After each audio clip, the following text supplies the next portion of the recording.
Y no solamente está vivo, sino que murió y resucitó, venció a la muerte. Nadie, nunca nadie. Habrá otros dioses que ya sabemos quiénes son. ¿A qué le llama la Biblia dioses?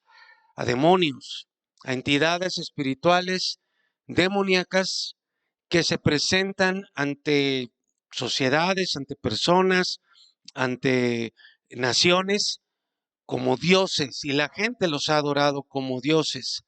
¿Hay dioses en ese sentido?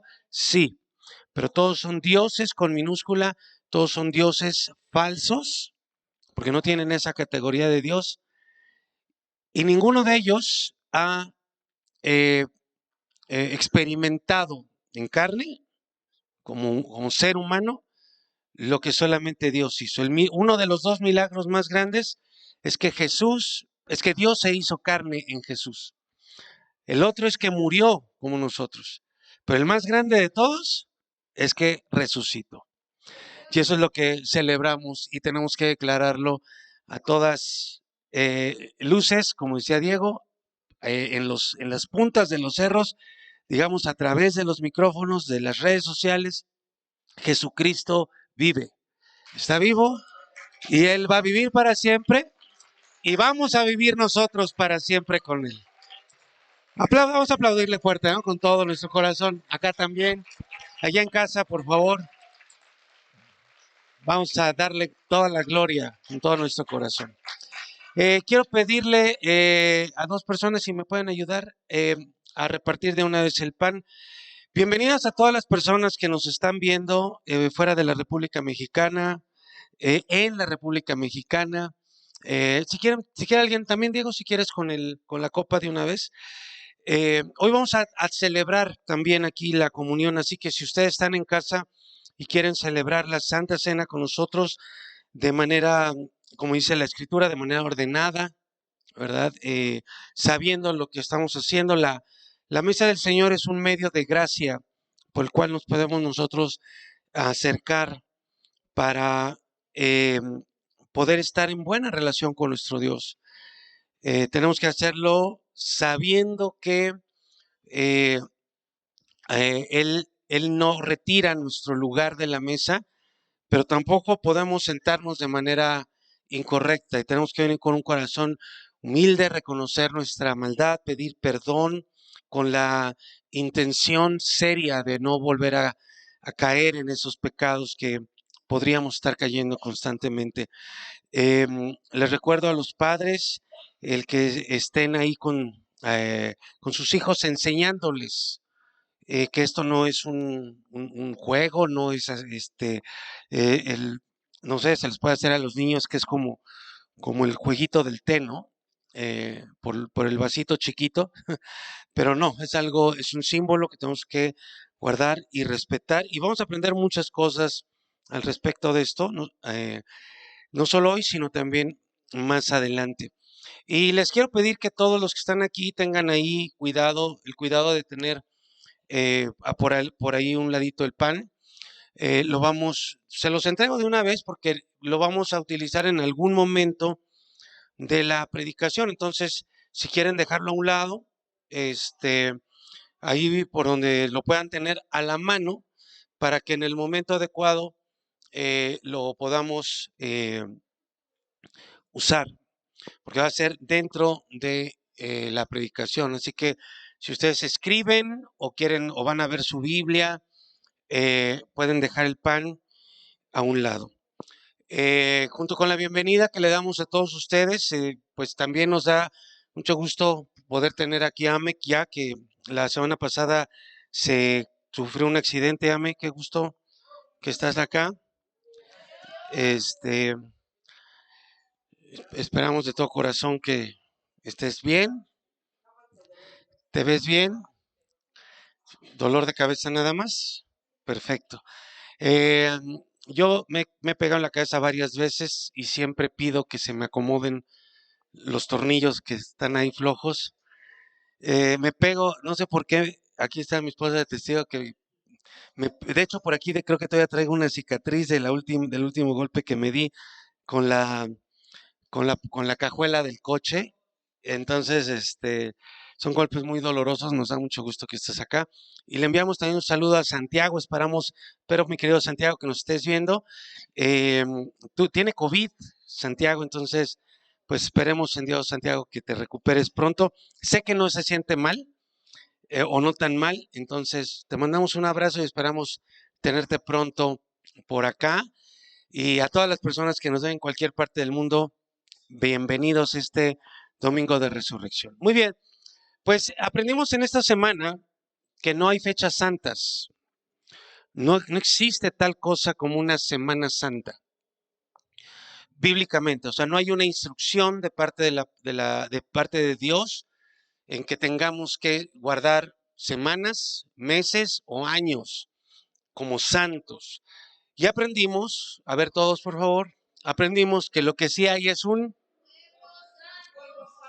qué? Todos por favor.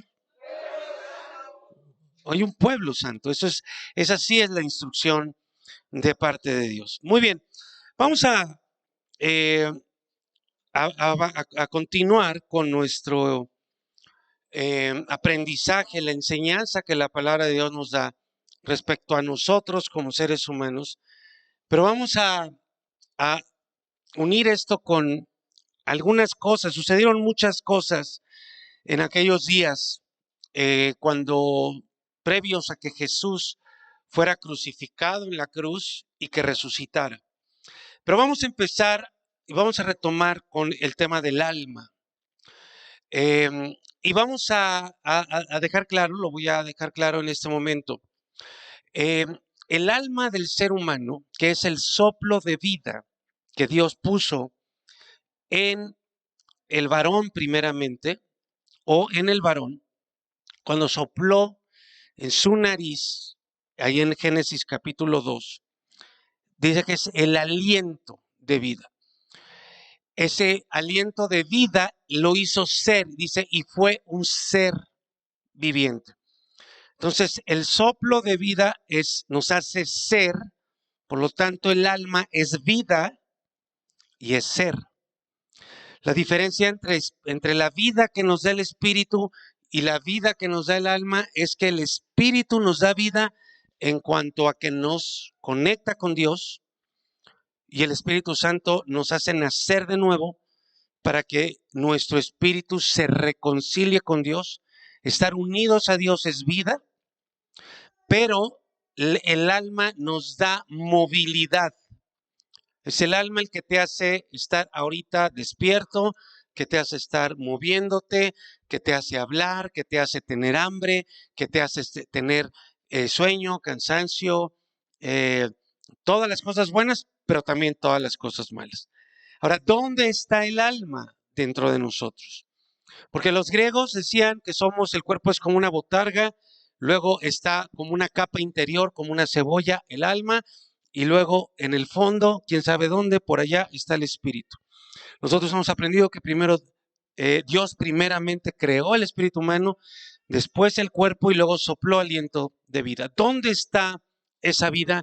¿Dónde está el alma? Sencillo, en la sangre. En la sangre está el alma.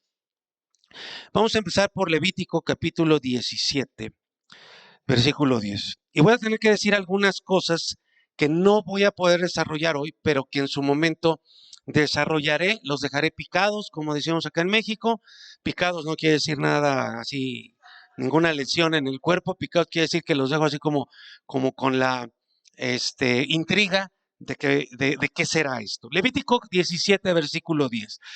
Dice, si alguna persona de la casa de Israel o de los extranjeros que habitan entre ustedes, porque hubo mucho egipcio que se fue con ellos, come cualquier sangre, ahí hay varias sangres, come cualquier sangre, pondré mi rostro contra la persona. ¿Qué quiere decir eso? Me voy a enojar contra esa persona. Estaré contra ella. Pondré mi rostro contra la persona que coma la sangre cualquiera y la excluiré de entre su pueblo. Ajá. ¿A quién le gusta la moronga? Ni modo, mi querida Adri, ¿te llegó tu hora? Ángel, hasta aquí llegaron, ¿sí? Se acabaron los tacos de moronga y de cualquier cosa semejante a esa. Es una prohibición muy importante por lo que vamos a ver más adelante. Dice, cualquiera que coma sangre, no Moisés, no Aarón, Dios mismo, lo va a excluir del pueblo. Es como si te quitaran la ciudadanía del pueblo de Dios. Ahora dice, ¿por qué? Porque la vida del cuerpo, esa vida que Dios sopló, está en la sangre. El soplo de vida, el ser, está en tu sangre, la cual yo les he dado. Fíjate, aquí hay algo importante. Dice, yo les he dado la sangre sobre el altar para hacer expiación. Dios le dio la sangre al ser viviente, animal y humano, a la vida sensitiva y a la vida racional, a los animales y a los seres humanos. Esta es otra diferencia entre la vida vegetativa o el alma vegetativa, el alma animal y el alma humana. Pero ese texto lo que está diciendo es que antes el ser humano no tenía sangre. Y le fue dada. Y también a los animales. Entonces, ahorita voy a explicar esto. Dice, porque la sangre es para la expiación de la persona. ¿Por qué fue dada la sangre? Para expiar. ¿Qué es expiar? Es el perdón, es buscar el perdón, la limpieza. Es el pagar por el pecado.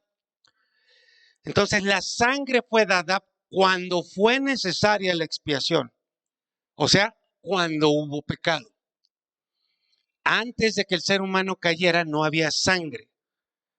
¿Qué había entonces? Esto es lo que no voy a poder desarrollar ahorita del todo. En su momento lo voy a hablar cuando hablemos del H2O. Va a haber clase de matemáticas, digo de matemáticas, de matemáticas, háganme el favor, de química en su momento. Porque no sé si se dan cuenta que hay una forma en la que podemos describir lo que hemos estado viendo, es ciencia bíblica. Porque hemos estado, nada más que se nos hace difícil porque no consideramos las cosas espirituales como algo científico, porque la ciencia humana no reconoce esa parte. Por eso no sabemos mucho del espíritu. Pero estamos hablando de ciencia, de conocimiento exacto, bíblico. Ajá. Dios es el Dios de la ciencia, lo sabemos. El verdadero científico llega a Dios. La verdadera ciencia nos lleva a Dios. ¿Qué había antes de la sangre en el ser humano? Agua. La sangre fue dada para expiación. O sea, quiere decir que cuando vino el pecado, el agua se transformó en sangre. Y el alma está ahí. Entonces, lo primero que vemos acá es que Dios prohíbe tajantemente comer sangre en cualquiera de sus tipos o de sus formas. Si ustedes vienen y me dicen, pastor, es que esta era O negativa, pues igual. Es que es A positiva, igual. Sí, cualquiera. Porque ahí está la vida y la muerte. Entonces, prohíbe dos cosas, la prohíbe por dos cosas. Primero, porque ahí está la vida. Pero si la sangre sale del ser humano, ¿qué le pasa? Se muere. Y la sangre muerta es un foco de infección terrible. Segundo, prohíbe comer la sangre porque eso era lo que hacían las naciones que rodeaban y que estaban presentes en aquel entonces. En Egipto se comía sangre y también en Canaán. ¿Por qué? Porque ellos sabían que ahí había vida. Por eso en Canaán, la tierra de gigantes, dice que allá las personas o los habitantes de allá hacían pasar incluso a los niños por fuego, porque los sacrificaban.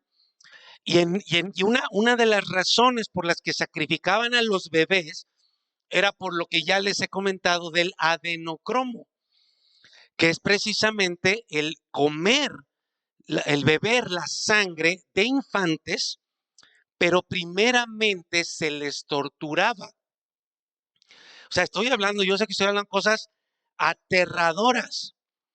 ¿Por qué se les torturaba? Porque ellos creían que el adenocromo, o sea, la sangre que era inyectada por altos niveles de adrenalina causados por el dolor de la tortura, era más poderosa y les generaba vida.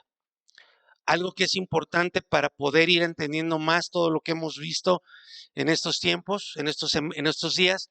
Platicaba el jueves con el grupo de alabanza, es que los demonios buscan vivir para siempre. Ellos van a buscar, han buscado y están buscando la manera de ser eternos, pero en vida. Porque saben, porque Dios se lo dijo a la serpiente, que la simiente de la mujer iba a aplastarle la cabeza. Uh-huh. Y ya le dio, digamos, ya le dio el golpe, la estocada mortal, pero sigue todavía en esa condición, golpeado pero vivo, porque va a ser hasta el final de los tiempos, cuando sea echado al infierno y luego al lago de fuego, y ahí va a ser su muerte para siempre. Pero el diablo todavía, los demonios, todavía siguen estando en esa condición de búsqueda de vivir eternamente. Y por eso hacen este tipo de cosas, tratando de buscar y de encontrar la fórmula.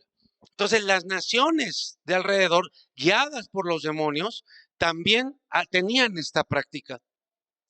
Por eso, aún en la actualidad, seguimos viendo cómo hay grupos o personas que están, que siguen con este tipo de... ¿Me están moviendo allá? ¿No? Que siguen con este tipo de prácticas. eh, se sigue teniendo la, la petición o la práctica de los sacrificios animales, de los ritos humanos, normalmente dentro de del satanismo, de la brujería, porque la idea es que están comiendo la vida de la otra persona. Por ejemplo, de ahí se derivan estas cosas de los vampiros, ¿no? De que le chupan la sangre y le están chupando la vida. Y entonces, como lo estoy ahorita comentando, han llegado a las aberraciones más grotescas, más grandes, como precisamente los sacrificios de los bebés, de los infantes. Eh, entonces, fíjate que no sé qué me está pasando acá, que me salta, cuando trato de irlo bajando, me está saltando a puntos que no son. Eh, a ver, ¿ya viste cómo me lo mueve? A ver, vamos a ver. Entonces, bueno, Dios lo que hace es precisamente prohibir el, el, el comer sangre, porque Dios le da la sangre a los seres vivos con la intención de hacer expiación. Ahí lo acabamos de leer en este capítulo de Levítico. O sea, el pago por los pecados, la vida por la vida. Y antes del pecado no había esa necesidad de expiar los pecados porque no había pecado. Entonces, la vida en el cuerpo del primer ser humano, ¿sí?, corría a través de un elemento que no era sangre, que ahorita ya les dije. Ahorita les voy a dar algunos detallitos como adelanto de cuando veamos más a fondo este estudio. Y entonces podemos establecer que la sangre vino como consecuencia del pecado por dos razones.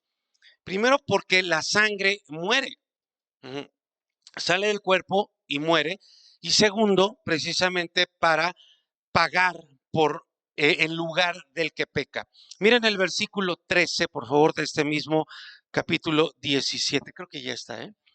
Si alguna persona de los hijos de Israel o de los extranjeros que habitan entre ustedes, miren qué interesante, caza un animal o un ave que se pueda comer, derramará su sangre y la cubrirá con tierra.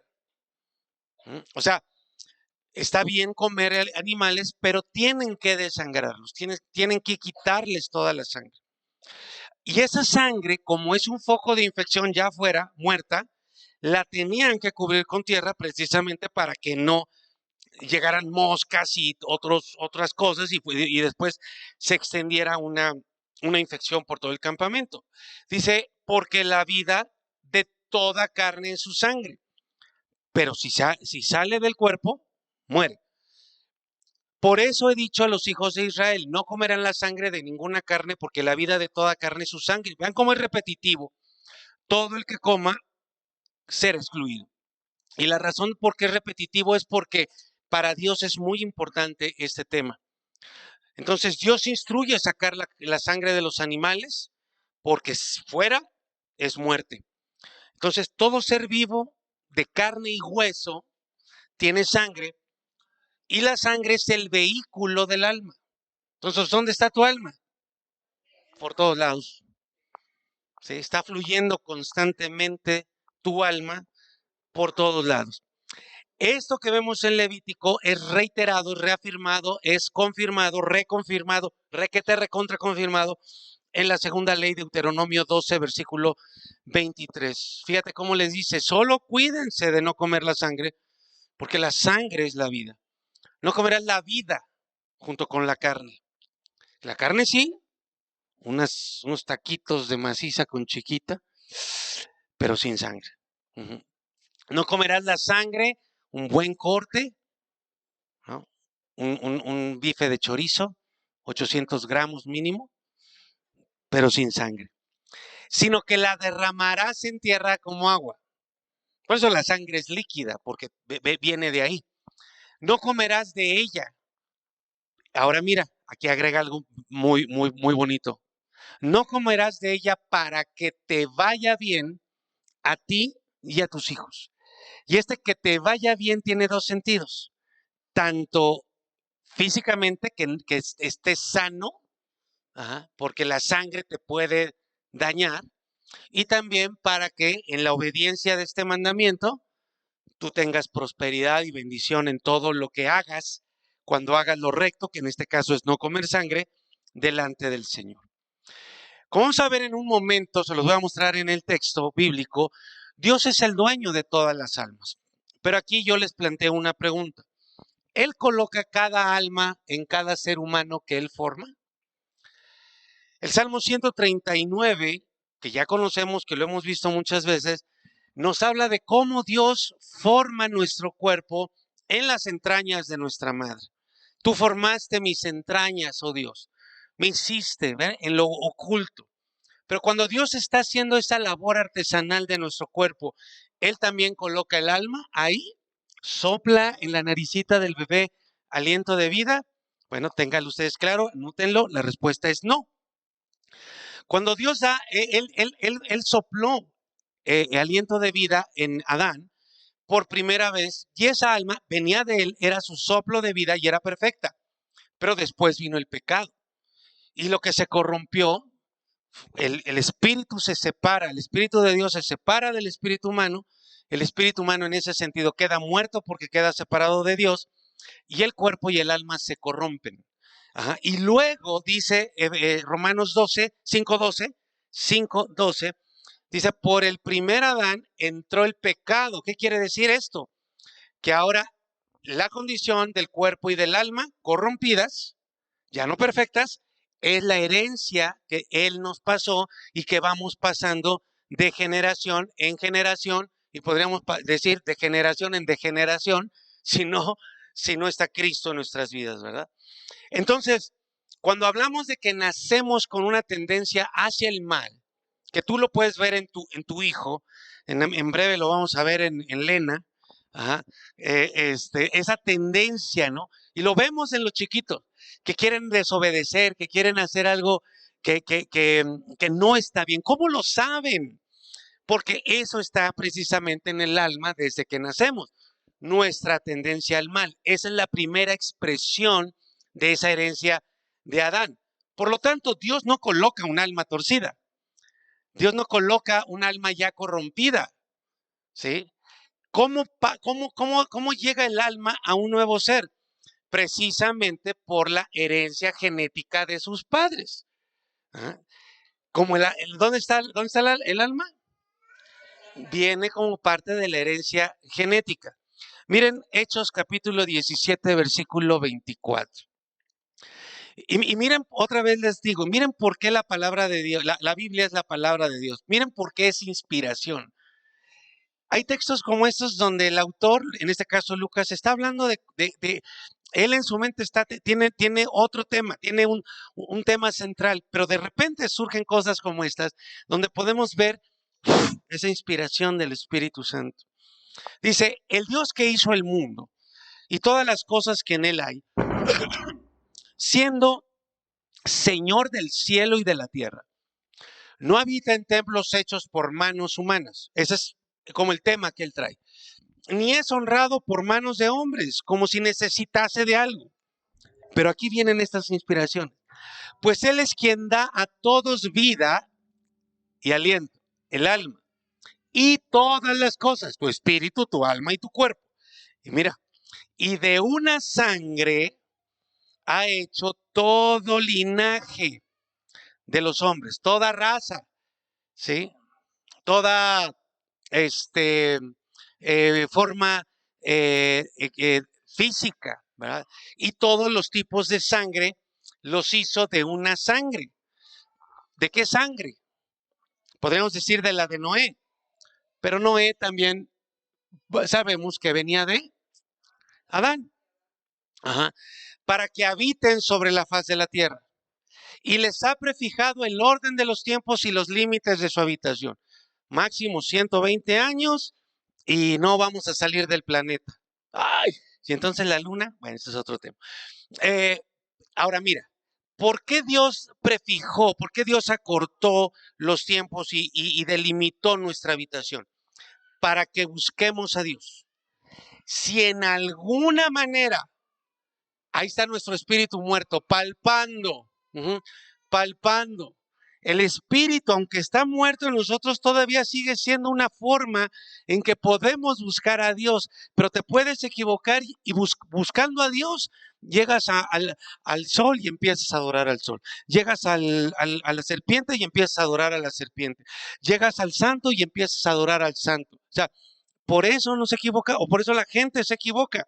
Ajá. Pero el Espíritu nos ayuda de alguna manera para poder hallarle, aunque ciertamente Él no está lejos de nosotros, no todos lo encontramos. Por eso dice el Salmo que cantamos, necesitamos tu luz para poder ver la luz.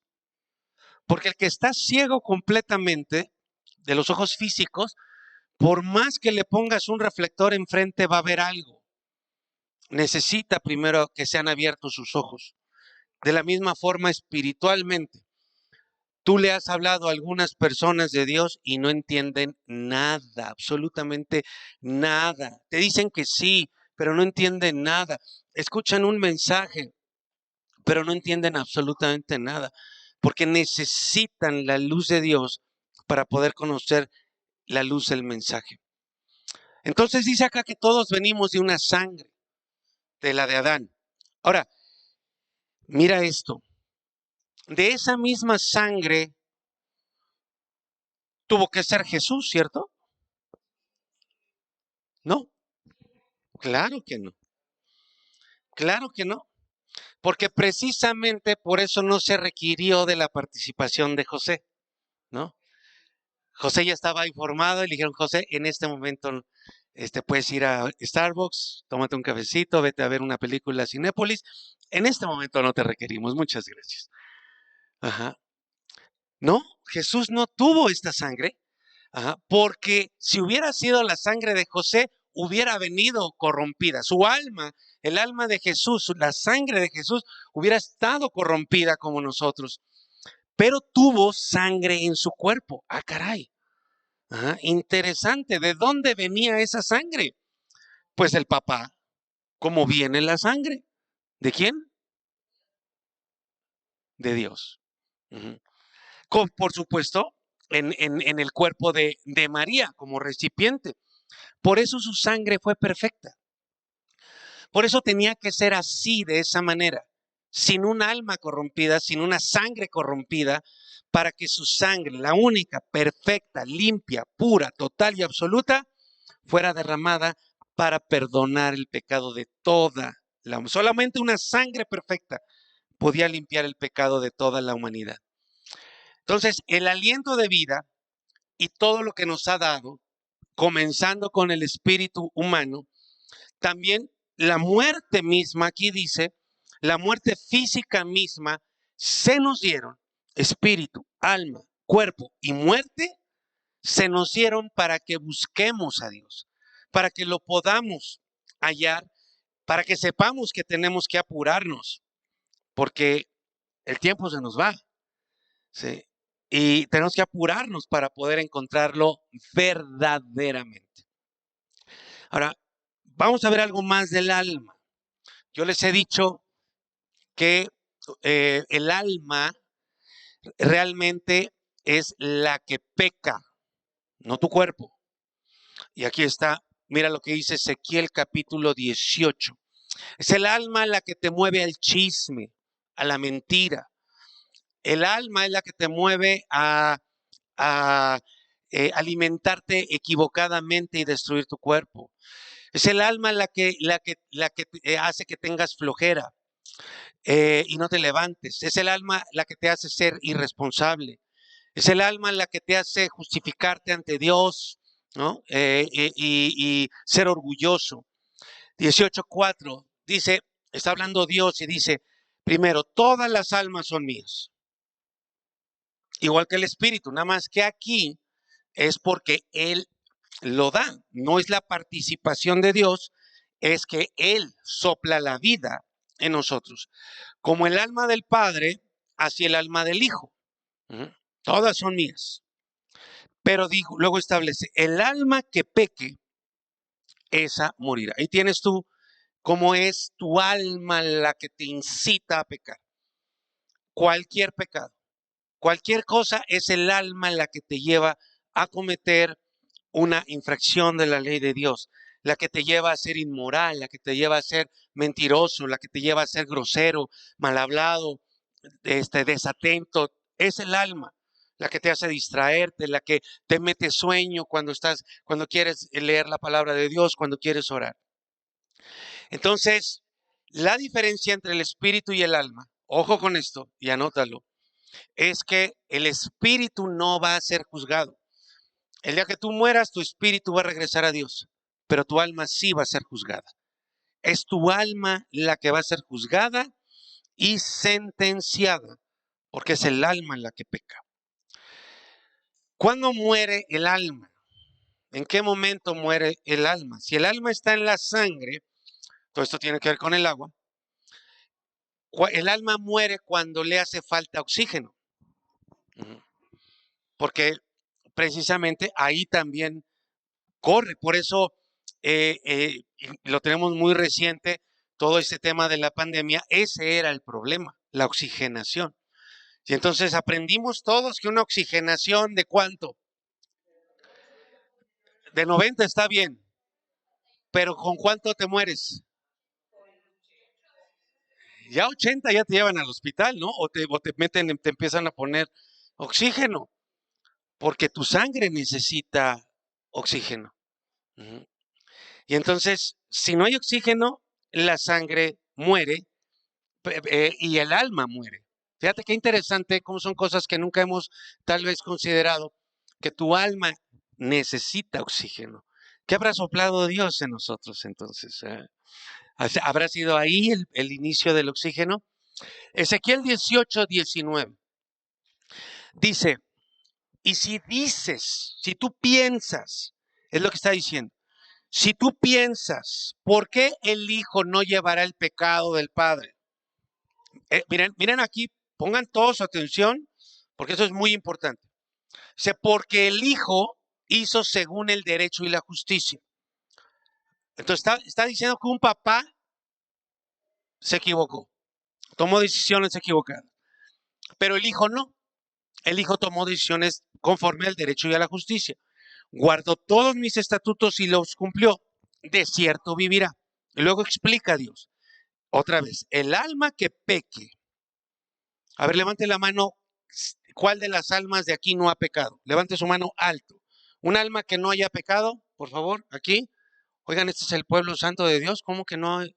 ¿No hay uno, por favor?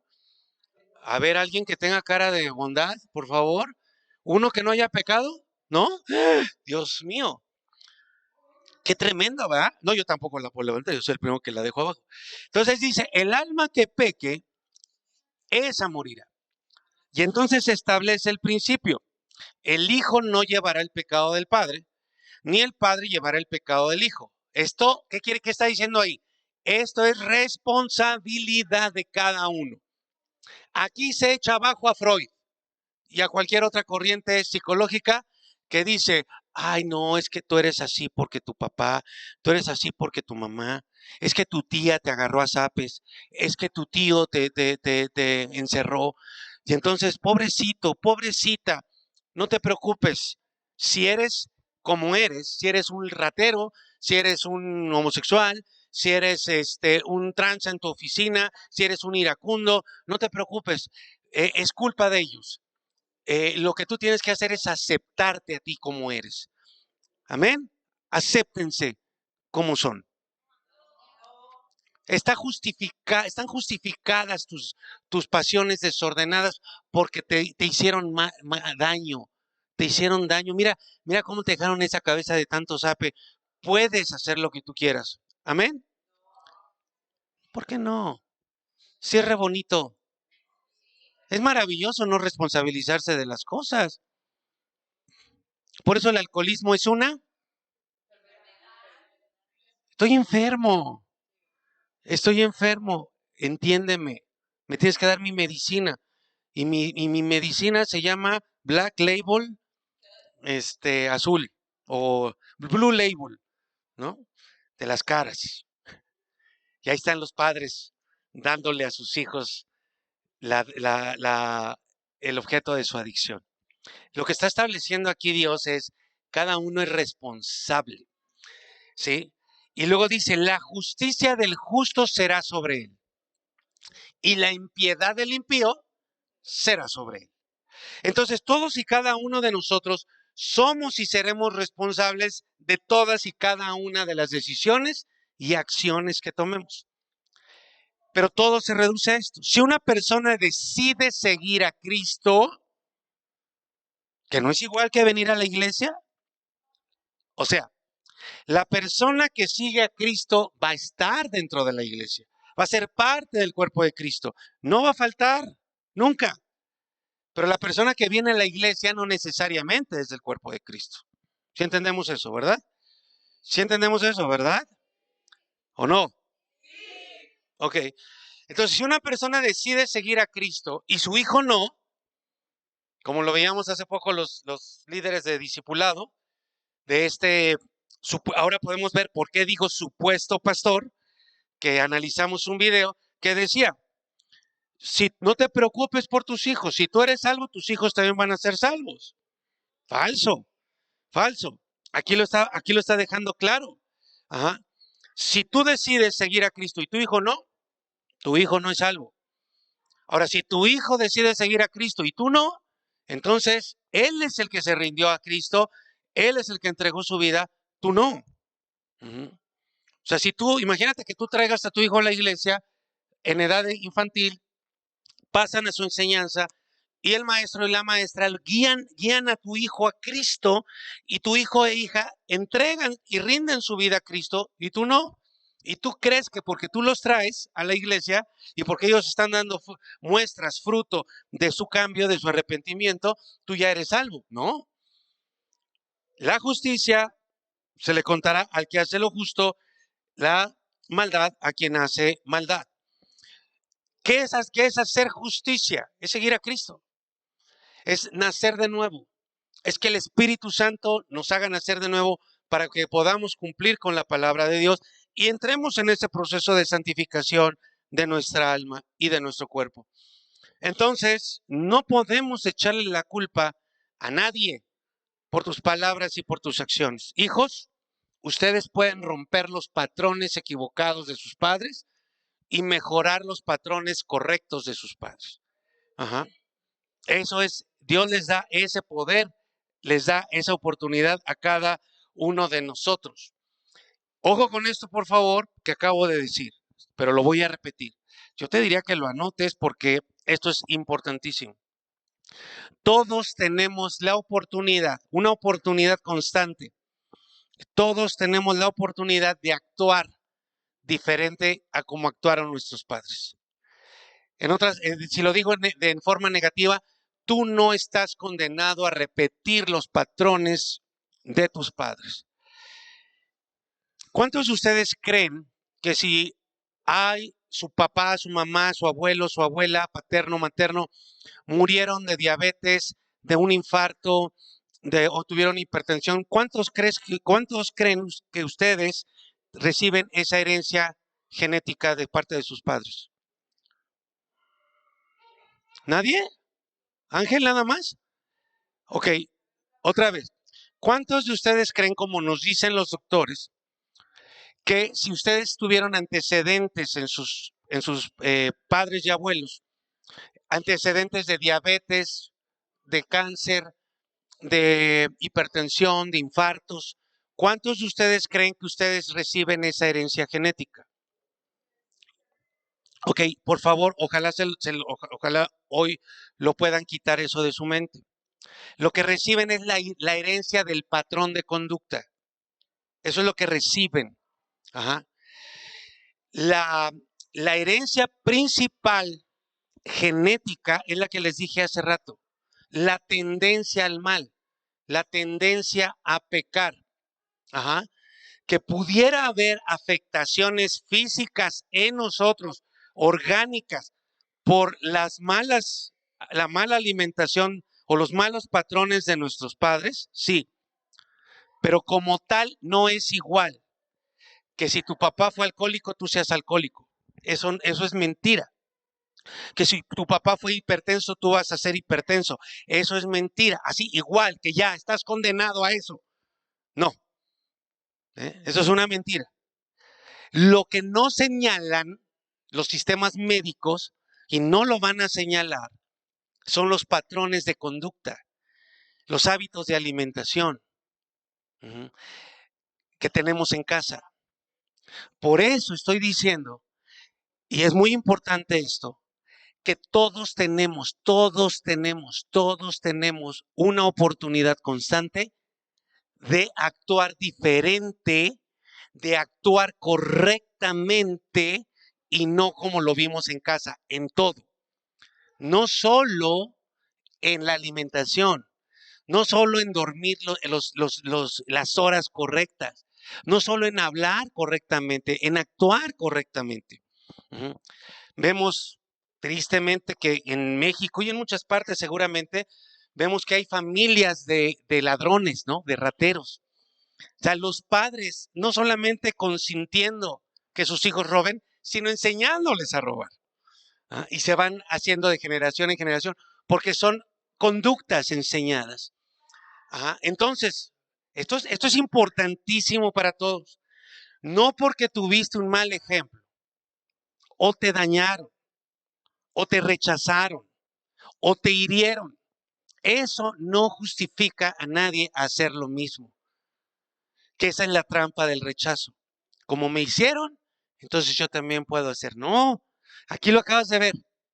Cada uno va a llevar su responsabilidad.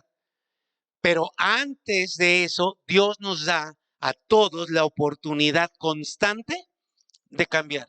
Acaba de pasar una semana con 7 días, donde cada uno de los días tuviste no sé cuántas horas y cuántos minutos para que pudieras cambiar, para que pudieras conducirte diferente, para que pudieras ser más como tu Padre, no como los padres que están acá, para que puedas ser más como Cristo. Tuviste una enseñanza el domingo pasado, tuviste una enseñanza el miércoles, tuviste una enseñanza el jueves. Tienes oportunidades constantes de cambiar. ¿Hacia qué? Hacia hacer lo correcto. Entonces, el principio es, como lo estamos leyendo acá, el alma que peque, ¿qué le pasa? Muere. El alma. Entonces, queda claro que es el alma la que peca, no el espíritu, y el cuerpo solamente es el vehículo para que consumas, para que realices el pecado. Mira esto cómo se viene respaldado por el mismo Jesús en Lucas 12:16. Dice, también le refirió una parábola diciendo, las parábolas tenían el propósito de enseñar a través de ejemplos cotidianos. La heredad de un hombre rico había producido mucho y él pensaba dentro de sí. Aquí vemos la omnisciencia de Dios, cómo él está, cómo él sabe lo que pensamos. Por eso es muy importante que tú cuides cómo piensas, cuál es tu lógica. Entonces, ¿vas a pensar con el alma solamente o vas a pensar con el alma regida por un espíritu vivo que revivió o que vivificó el espíritu de Dios? Aquí lo que tú ves es un alma sin el control del espíritu. Él pensaba dentro de sí, este hombre rico, ¿qué haré? Porque ya es tanta mi riqueza que no tengo dónde guardar mis frutos. Y dijo, voy a hacer esto. Derribaré mis graneros y los edificaré mayores. Fíjate bien, su conclusión fue, voy a tener más, voy a hacer espacio para más. Y allí que voy a guardar mis frutos y mis bienes. Digamos que hasta ahí no va mal. Digamos, está en el borde, está ahí, en el punto, déjenme sacarme una palabra, no sé por qué les dicen domingueras, pero está en el punto limítrofe. Ay, ay, ay. Asómbrense, por favor, así como, qué culto. Pero entonces se derrapa completamente. Aquí es donde... Y diré a dónde, en mi alma, a mi alma. En vez de corregir al alma, dice, alma mía, qué bien estás pensando. Muchos bienes tienes, ¿qué? Para muchos años. Uy, esto no me lo acabo ni en 5 generaciones. Repósate. O sea, échate a dormir. La idea de descanso que tiene el mundo. La idea de descanso que tiene el mundo es no hagas nada. Vete de viaje, vete a tirar a una playa o tírate en el sillón y prende la tele y ahí come todo tipo de porquerías y que pase lo que tenga que pasar. Come, bebe, no te contrata a Skype para que no te pierdas la Champions o HBO o lo que sea. Y luego tienes dinero para dártelo, para darte la vida que siempre has querido. Y es lo que siempre nos dicen, ese es el mensaje constante. Pero eso es lo que decía su alma. Un alma sin el control del espíritu, porque su espíritu estaba muerto. Pero Dios le dijo, de entrada, ¿sí? Una palabra muy fuerte en el original, pero vamos a ponerla aquí, necio, nada más así como está. Esta noche, qué barbaridad, esta noche vienen a pedir tu qué. A mí me da terror este texto, porque es Dios diciendo, alguien más va a venir a pedir tu alma, ¿eh? Te tengo 2 noticias, una mala y la otra peor. ¿Cuál es la mala? Que yo no voy a pedir tu alma. Alguien más va a venir a pedir tu alma. Y la peor, ¿la quieres de una vez? Es que yo no lo voy a impedir. ¿Quién sabe a dónde te van a llevar? Porque no voy a ser yo el que la va a pedir. Y entonces dice, esta noche vienen a pedir tu alma. Y lo que has guardado, lo que has provisto, ¿de quién será? En otras palabras, no te vas a poder llevar nada Olvídate de tus vacaciones, olvídate de la Champions, olvídate de tus series, olvídate de tus coches, de tu ropa. No vas a lograr absolutamente nada. Así es, quien está viviendo, quien se está preocupando, quien está gastando su tiempo en hacer tesoros en la tierra y no es rico para Dios. Oh. Por eso textos como estos son los que me impulsan a mí a ser insistente a riesgo de ser molesto para que hagas tesoros en el cielo. Pero como no tienes eso en tu radar, de que el servicio, la adoración, la enseñanza, el aprendizaje de la palabra te está acumulando riquezas, te preocupas más por las cosas de la tierra. Ahora, el problema, te repito, empieza cuando su alma peca. ¿En qué momento peca? De orgullo, como si tuviera comprada la vida. Tengo para muchos años. Dios dice, hoy te van a pedir tu alma. Hoy te mueres, mijo. Ajá. Y fuera, hay un texto donde dice incluso en la Biblia, está en Santiago, donde dice incluso esas personas que hacen planes para la semana, para el día siguiente, y no sabes si vas a vivir el día siguiente, y da la instrucción precisa, dice, establece en tu mente que primero Dios, si Dios te da vida. Así que no es una frase cristianoide cuando digo primeramente Dios. Cuando hago mis citas con ustedes y que los voy a ver en la semana o más tarde, digo primeramente yo tengo mucho temor de esto. Yo no puedo hacer planes sin depender de que Dios me dé vida. Ahora, su alma pudo haber dicho, porque todos tenemos la oportunidad constante y permanente. Él pudo haber dicho, alma, fíjate, este hombre pudo haber dicho, porque todos tenemos la oportunidad constante. Alma, Dios te ha dado muchos bienes. Dios te ha enriquecido, Dios te ha prosperado, porque la riqueza no tiene nada de malo. Podemos anhelar riqueza, es más, anhelemos riqueza, pero con Dios, la que Dios nos quiere dar. Dios, tú me has llenado de muchos bienes, pudo haber dicho, ahora, ¿qué hago, Dios? Dime qué hago con estos bienes. ¿Sí? Mira, yo reconozco y te alabo. Y como tú me has dado muchísimo, ahora voy a darte más, voy a ofrendar más, voy a sembrar para tu reino, voy a bendecir más tu obra en esta tierra y también voy a ayudar tanto como pueda, voy a ayudar a todas las personas. Pudo haber dicho eso, pudo haber dicho eso. Y yo creo que ustedes y yo, si seguimos el rumbo de esta parábola, muy probablemente Jesús hubiera dicho, pero esta no, pero Dios le dijo, muy bien, hijo, bien, siervo fiel. Tú no tienes ni idea cuánto vas a vivir, ¿qué crees? Te voy a dar muchos años de mayor prosperidad para que hagas lo que está en tu corazón. ¿Me explico? ¿Lo podemos ver o no? Mateo 16:25.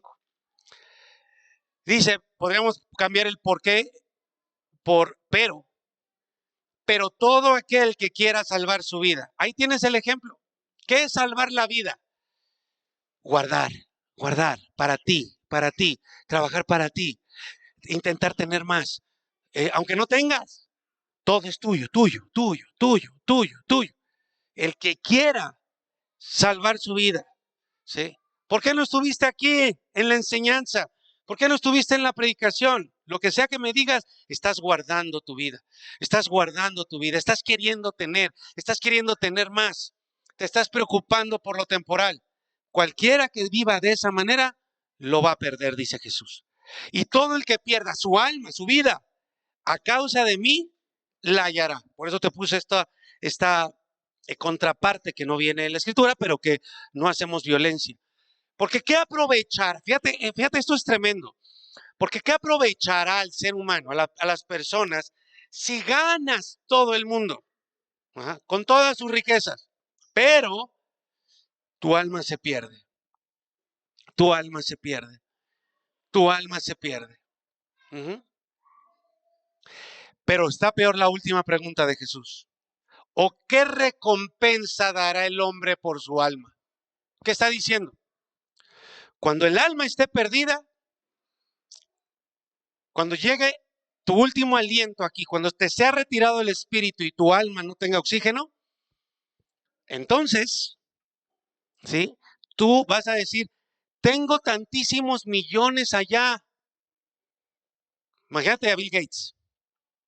Dios, no sé si tú lo sepas, pero soy uno de los 10 hombres más ricos del planeta. Te doy todo para que mi alma no se pierda en el infierno. ¿Qué le va a decir Dios? Alguien que tenga más o menos unos, bueno, no importa, no tiene que ser exacto, unos 500, 2,000 pesos menos que Bill Gates aquí. ¿Qué le vas a decir a Dios? Ahora sí ya voy a cambiar. Ahora sí ya voy a cambiar mi carácter. Ahora sí le voy a hacer caso al pastor. Ahora sí le voy a hacer caso a tu palabra. Ahora sí voy a abrir la Biblia. ¿Qué recompensa? O sea, ¿con qué vas a pagar tu vida? Sí, es invaluable. Entonces, este es el engaño del que les hablaba el otro día. Todos los mensajes del mundo, todos están dirigidos a que tú te preocupes por tu cuerpo, por tu alma, a que satisfagas los deseos de un alma desordenada, a que guardes tu alma, que guardes tu cuerpo, a que guardes tu trabajo, tu seguridad humana de manera temporal, es temporal. Ahora, aquí vamos a entrar a una parte muy bonita eh, que unimos con lo que celebramos y recordamos en estos días. En muchas ocasiones vas a encontrar en la Biblia, ahora que estamos todos, y si no estás, métete a un discipulado, ahora que estamos todos en las casas de discipulado y que estamos conociendo la Escritura, que la estamos llevando todos juntos, vamos a encontrar que la Biblia constantemente nos narra dos historias. Suena como a programa de televisión, pero nos narra historias paralelas. Constantemente nos pone a dos personas. Por ejemplo, tenemos a Caín y Abel, ¿sí? Y contrastan sus vidas. Tenemos a Abraham y a Lot, es su sobrino. Igualmente, contrastan sus vidas. Tenemos a Saúl y David. Tenemos a Pedro y tenemos a Judas. Dos traidores. Ajá. Pero uno se arrepiente y el otro no. El día que Jesús murió, también se da este patrón de enseñanza de la palabra del Espíritu de Dios a su iglesia. Porque Jesús no fue crucificado solo, todos lo sabemos. Había dos hombres a su lado. Por cierto, no se saben las identidades, no se saben los nombres. Eso de Dimas y Gestas es algo muy posteriormente añadido, pero no hay dato bíblico que nos diga la identidad. Solamente sabemos que eran ladrones. Mateo 27:38 es la primera vez que aparecen. Dice, entonces crucificaron con Jesús, con Cristo, ahí está, a dos ladrones, uno a la derecha y uno a la izquierda, al revés, ¿verdad? Uno a la derecha y uno a la izquierda. La palabra que utiliza Mateo es la palabra lestés, que quiere decir bandolero o ladrón. En esta parte Mateo los identifica como ladrones. Ahora, al entenderlos como ladrones, que seguramente lo eran, bandoleros, forajidos, ¿no? Como del viejo este, debemos entender un detalle sencillo pero importante. Estos hombres le robaban, o déjenme ir un paso atrás, estos hombres están siendo castigados por Roma, por el Imperio Romano. O sea, la cruz era una muerte romana, el azote era un castigo romano, el flagelo era un castigo romano. Ajá. Estaban siendo castigados por Roma, pero eran judíos. O sea, esto quiere decir dos cosas. Que la mayoría de los rebeldes que vemos en la Biblia, como el mismo Barrabás, ajá, que estaban, digamos, en esta categoría. Barrabás iba a ser crucificado como ellos. Tal vez ese día hubieran estado los dos ladrones y Barrabás, no los dos ladrones y Jesús. Estos rebeldes, estos sublevados, habían sufrido por toda su vida seguramente y la vida de sus padres los abusos y la opresión del Imperio Romano. Y después los abusos y la opresión del Imperio Romano a través de los mismos judíos, como Mateo, que era un cobrador de impuestos que trabajaba para el Imperio Romano. Y todos sabemos que la opresión económica es terrible. Uh-huh. Entonces, los actos delictivos de estos dos hombres eran contra el Imperio Romano en un deseo de venganza, en un deseo de equilibrar las cosas. Eran de alguna manera justicieros, ¿verdad? De los mismos, de ellos mismos y de los judíos. La segunda es que al ser judíos, con toda seguridad habían tenido algún tipo de enseñanza en las escrituras, de parte de sus padres, de parte de su madre, de su padre, si es que estaban los dos, qué bueno, si no uno con uno que estuviera. Sin embargo, ojo con esto, porque tuvieron la oportunidad y se desviaron o nunca escucharon a sus padres. Y todos los que estamos aquí sabemos lo que es que un hijo nos escuche o que no nos escuche. Esta palabra, esta clasificación, la vuelve a ratificar Mateo, pero ahora dice algo interesante de estos dos, versículo 44 del capítulo 27. Dice, vuelve a utilizar la palabra lestés, pero dice que los dos le injuriaban. Uh-huh. Y esto es muy interesante. Esto es una cuestión incluso que es psicológica, porque todo el pueblo que le injuriaba, todas las personas que le injuriaban, líderes religiosos, fariseos, escribas, pueblo en general, uh-huh, estaban allá abajo. Estaban en una condición muy diferente a la de esos dos ladrones. Estos dos ladrones estaban crucificados. Pero como la gente estaba injuriándole, el fenómeno psicológico que se da es que hacen lo mismo las personas cuando ven a la gente hacer algo.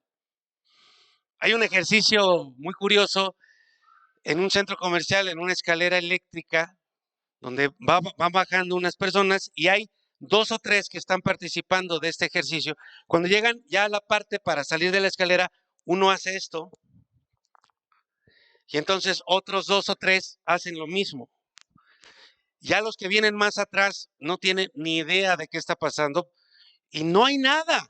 Pero como ven que dos o tres o cuatro hicieron eso, empiezan a hacerlo. Y luego el otro. Y todos, o sea, ahí están, ahí vienen todos saltando un hilo o una barrera que no hay, que no existe. Todas estas cosas de orden psicológico las sabe el mundo y las utiliza en contra nuestra para engañarnos, para hacernos creer cosas que no son.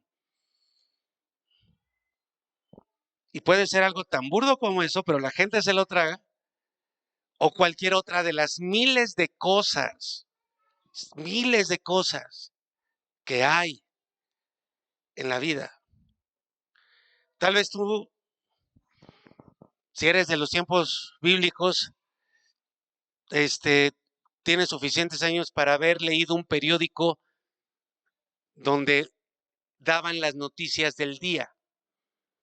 Desde hace bastante tiempo, los noticieros ya no dan las noticias del día. Dan las noticias que les marcan dar, sobre todo en los canales de televisión. Uh-huh.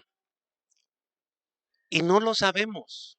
Y creemos que eso es lo único que pasa. No es que no pasen, sino es que hay selección, porque hay una intención en todo lo que vemos de engaño, de hacernos saltar un hilo que no está.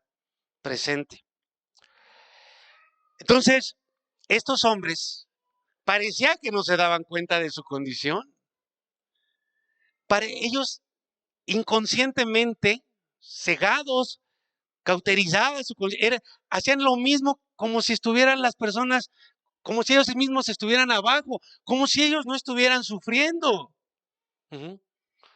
Ambos se burlaban, ambos increpaban a Jesús estando colgados junto a él.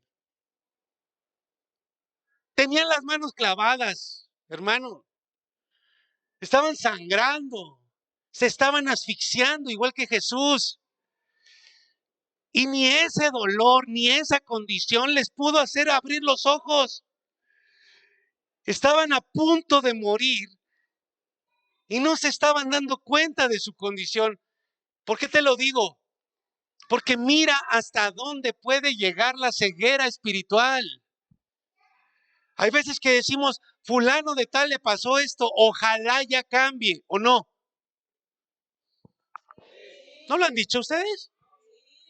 ¿O no han escuchado que alguien diga? A lo mejor lo dijeron de ustedes, a mí sí lo dijeron. A ver si con esta, a ver si con esto que le pasó, a ver si ya aprende, ¿o no? Pues hay gente que ni estando al borde de la muerte cambia, Lupita.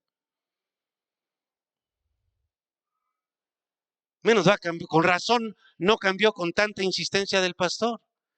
Con razón no cambió con la enseñanza del discipulado. Con razón estuvo toda su vida en la iglesia, pero nunca cambió. Porque ni siquiera al borde de la muerte, hay gente que ni siquiera al borde de la muerte cambia. Esas injurias iban en dos sentidos principales. Ojo con esto. Le decía a la gente, y a ellos también. Número uno, si eres el Hijo de Dios, sálvate a ti mismo. Si eres el Hijo de Dios, fíjate, 3 años después de haber hecho maravillas, de haber predicado, le dicen, si eres el Hijo de Dios, sálvate a ti mismo. Y los ladrones saltaban el hilo, no se daban cuenta que estaban todos aporreados, sangrando, asfixiándose, y le decían, si eres el Hijo de Dios, sálvate a ti mismo. Y el hecho real era que Jesús estaba salvando a la humanidad en ese mismo instante. Pero entonces, ¿a qué se referían ellos? Porque no se estaban dando cuenta que Jesús estaba salvando a la humanidad. Entonces, ¿por qué le decían, sálvanos a nosotros? ¿En qué sentido? Ellos se referían a que los salvara de la muerte física. ¿Saben qué le estaban diciendo ellos a Jesús? Preserva nuestra alma. Salva nuestra alma. Salva nuestra vida aquí en la tierra. Sálvate tú, vive tú y déjanos vivir en esta tierra a nosotros. ¿Qué pasa el que busca guardar su vida? Jesús estaba salvando a la humanidad y ellos no lo veían. Estaba el mismo Señor Jesús ahí. No era un crucifijo, era Jesús colgando de una cruz. Y no se daban cuenta. Hasta esos grados puede llegar la ceguera. Ahora, es Lucas el que nos da el dato que marca toda la diferencia entre ellos. Lucas 23.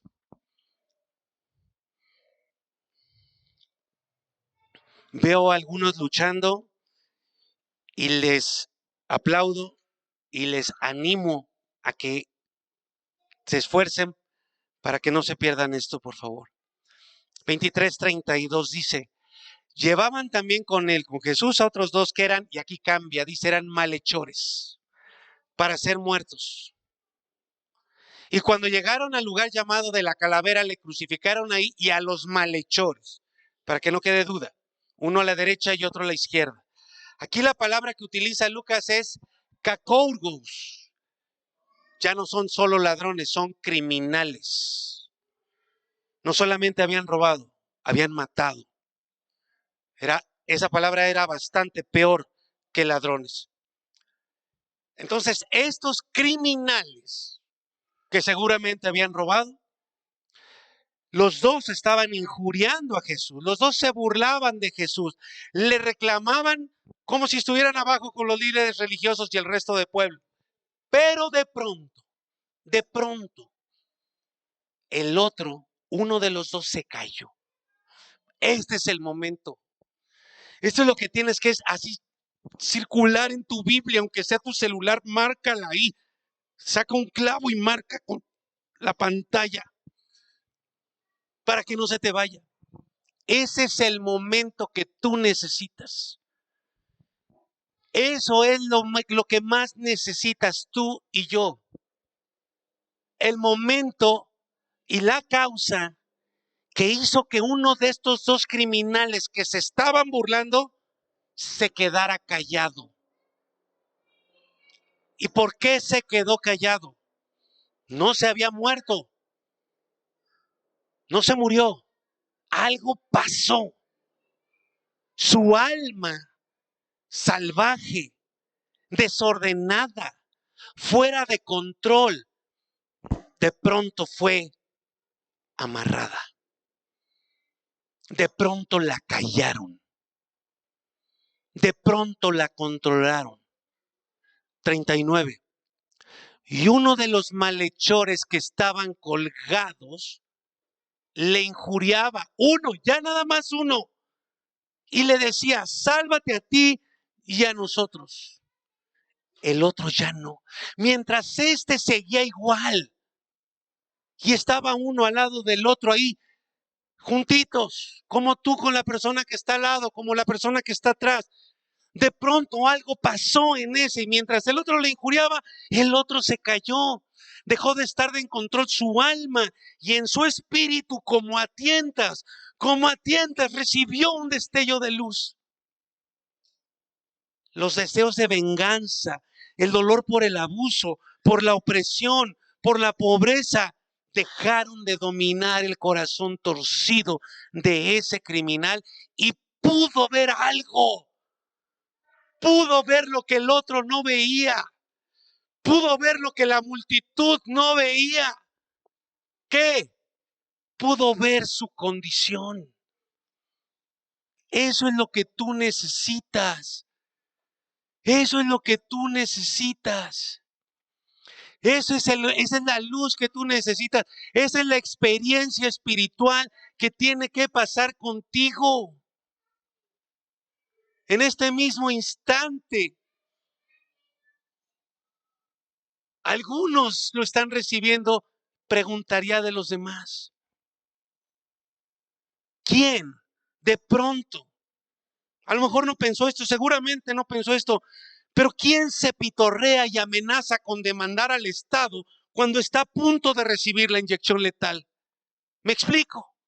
¿Quién está ahí acostado, amarrado y empieza a gritarle al gobierno de los Estados Unidos, nada más que salga de aquí, te voy a ir a demandar? Es absurdo, ¿cierto? Eso es lo que estaban haciendo ellos. No se daban cuenta que estaban a punto de recibir la inyección letal. Y si eso no doblega tu orgullo, si algo así no quebranta tu corazón endurecido, ¿qué fue lo que vio este criminal? Se dio cuenta de que estaba perdido. Eso es lo que tú necesitas. Eso es lo que yo necesito. Estaba perdido total y absolutamente. Estaba a punto de morir. Y entonces, ¿qué pasaría con él después? ¿Qué sería de su destino eterno? Por primera vez, posiblemente en toda su vida, consideró seriamente que esta vida es temporal. que no podemos guardar para muchos años, que todo el esfuerzo, el afán que traemos todos los días se nos puede acabar al ratito. Y tal vez por primera vez consideró la realidad eterna. Si algo recordaba de sus padres, era la insistencia de que fuera bueno para tener la esperanza de ir al cielo. Porque el alma que pecare morirá. Por tanto, lo segundo que vio, cuando entendió, cuando vio que estaba perdido, lo segundo que vio fue a Jesús. Era el único de los tres que no maldecía. Era el único de los tres que no amenazaba. Era el único de los tres que no había cometido ningún delito y ni así reclamaba. Vamos, ni siquiera hablaba. Yo no sé, pero tal vez ese fue el golpe que lo despertó, que lo hizo volver en sí. Te voy a pedir que tomes el pan y la copa.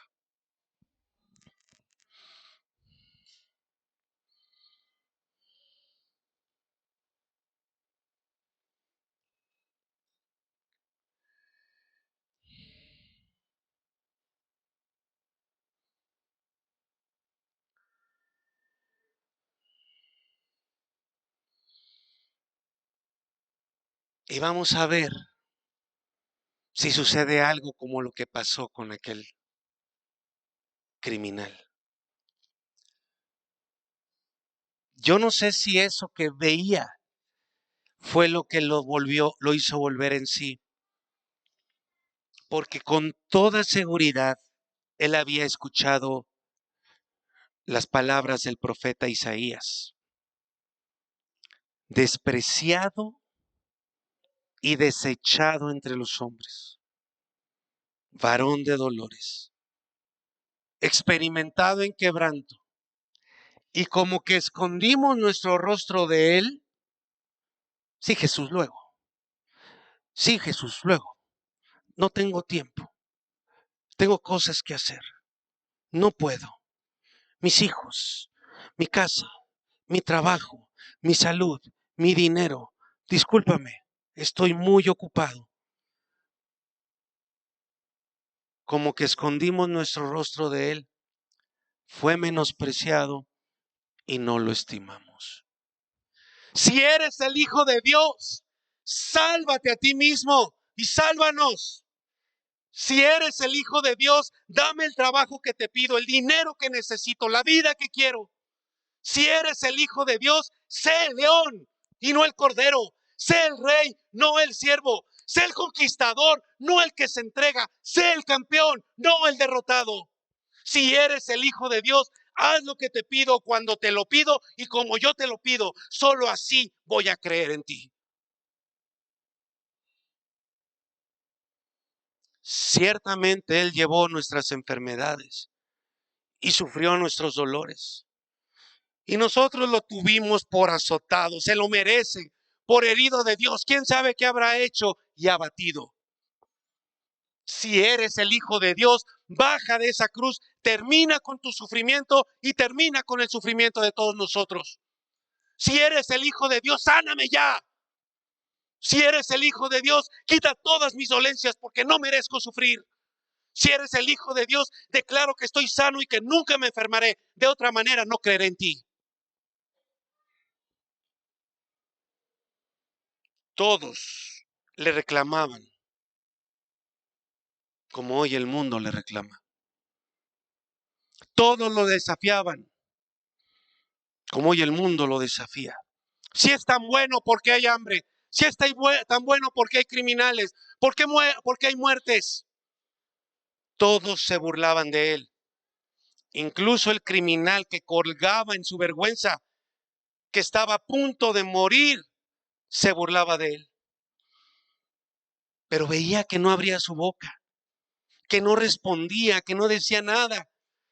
Y entonces muy probablemente recordó, angustiado él y afligido, no abrió su boca. Como cordero fue llevado al matadero y como oveja delante de sus trasquiladores enmudeció y no abrió su boca. ¿Por qué le hacen esto? Yo lo tengo bien merecido, por fin estaba viendo, pero él, todo lo que he oído que él ha hecho es bien a todos los que lo buscaron. Y si de verdad es quien dice ser.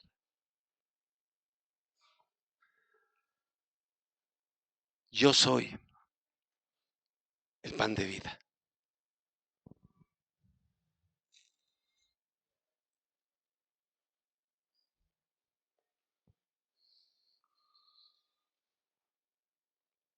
El que come de mí nunca volverá a tener hambre.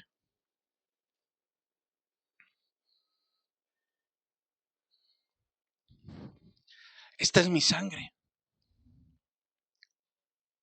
Esta es mi alma. Tomen mi alma en sus manos. Es suya. Ahora beban de ella. Mi vida será derramada por ustedes para expiación suya, para salvarlos. Beban mi vida. Y si sí es quien dice ser, y si sí es el Mesías, y si todos hemos estado equivocados, y si sí es el rey, pero su reino no es de este mundo. Lucas 23:40. Respondiendo este ladrón, este criminal, ¿ni aún temes tú a Dios estando en la misma condenación? Le dice un criminal al otro criminal. Y el otro no respondió. No veía, no supo. Nosotros, a la verdad, justamente padecemos estando aquí crucificados porque recibimos lo que merecieron nuestros hechos. La maldad caerá sobre el que hizo maldad. Mas ningún mal ha hecho. Y entonces volteó y dijo a Jesús: acuérdate de mí cuando vengas en tu reino. Qué atrevido, qué cínico. ¿Con qué cara se atreve a pedirle eso a Jesús? Estaríamos en lo cierto si Jesús no hubiera dicho: te aseguro que hoy estarás conmigo en el paraíso.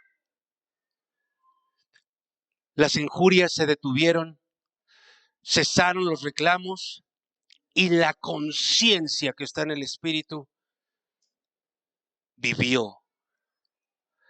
Lo único que salió de la boca de aquel hombre fue una petición tímida, velada, una solicitud tenue de salvación. Hace 2 minutos se estaba burlando de él. Hace 1 minuto lo estaba injuriando. Hace unos segundos le estaba reclamando que salvara su vida aquí en la tierra. Y le dice: tenme en cuenta.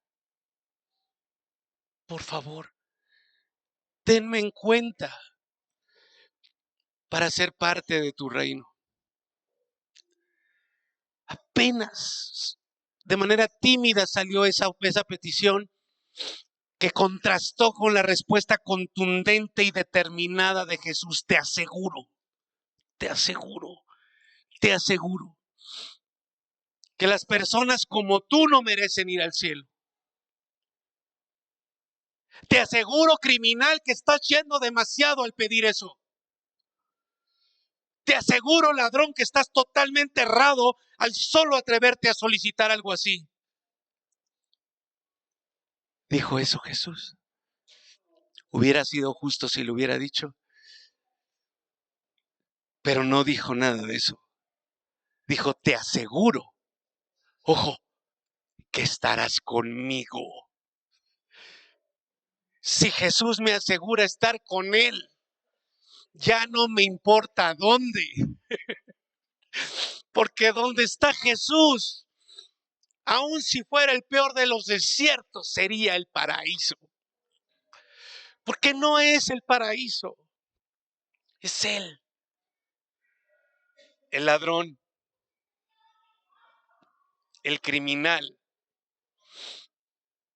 de pronto vio, fue consciente y fue salvado. Y termino con esto. ¿Y el otro? Atención, porque esto puede ser tan maravilloso como aterrador. Dos hombres, los dos ladrones, los dos criminales, los dos con experiencias de vida similares, ambos judíos, ambos viviendo bajo la opresión de Roma. Los dos estaban siendo castigados de la misma manera, estaban siendo crucificados los dos. Habían recibido el mismo castigo previo de acuerdo a los criminales, los azotes. Los dos colgaban de una cruz. Los dos escuchaban las injurias de la multitud. Los dos vieron a Jesús de la misma manera. Los dos escucharon las mismas palabras que Jesús exclamó desde la cruz. Padre, perdónalos, porque no saben lo que hace. Padre, ¿por qué me has abandonado? Los dos vieron lo mismo, escucharon lo mismo, vivieron lo mismo, pero solo uno fue salvo. ¿Por qué?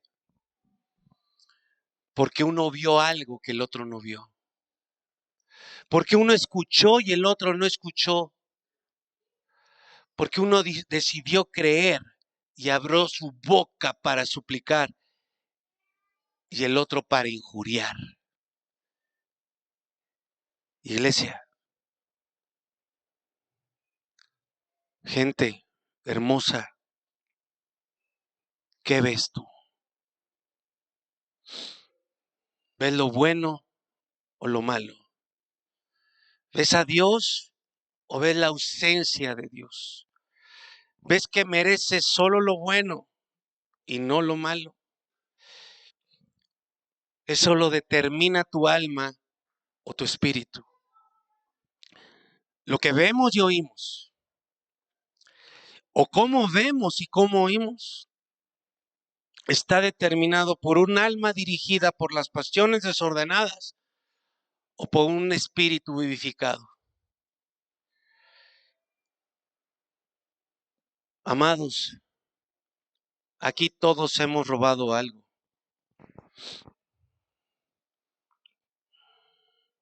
Todos hemos delinquido. Por nosotros mismos estamos total y absolutamente condenados. Colgamos de la maldición por nuestras acciones y nos dirigimos a la muerte. Pero mira esto, Cristo estaba en el centro de los dos y estaba lanzando un mensaje a toda la humanidad. Cristo en el centro. Y con todo y que estaba en el centro, solo uno pudo verlo. Cristo siempre ha estado en el centro. Él es el centro de todos, pero muchos no lo ven y solo se ven a sí mismos en el centro. ¿Qué ves tú? La pregunta no es si eres un criminal.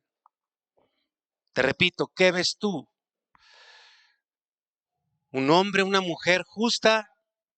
¿Un hombre, una mujer que no merece que le pasen cosas malas? ¿Que solamente le pasen cosas? ¿Qué ves tú de ti? Porque la pregunta no es si eres un criminal. La pregunta no es si eres un ladrón. La pregunta es, ¿cuál de los dos criminales eres? La pregunta no es si eres un condenado a muerte, la pregunta es cuál de los dos condenados a muerte eres. El que dejó de burlarse, el que dejó de increpar, de demandar, de exigir, o el que suplicó por vida eterna. El que siguió reclamando, o el que si hubiera podido postrarse, se hubiera postrado, aún estando en la cruz. Esa es la pregunta que tienes que responder. ¿Cuál de los dos vas a hacer? Y eso es lo que te va a contar por justicia o por maldad. Si eres el que entiende su condición y ve al Salvador, o el que primero injuria y después se queda callado. El que muere o el que está en el paraíso. Cierra tus ojos, por favor.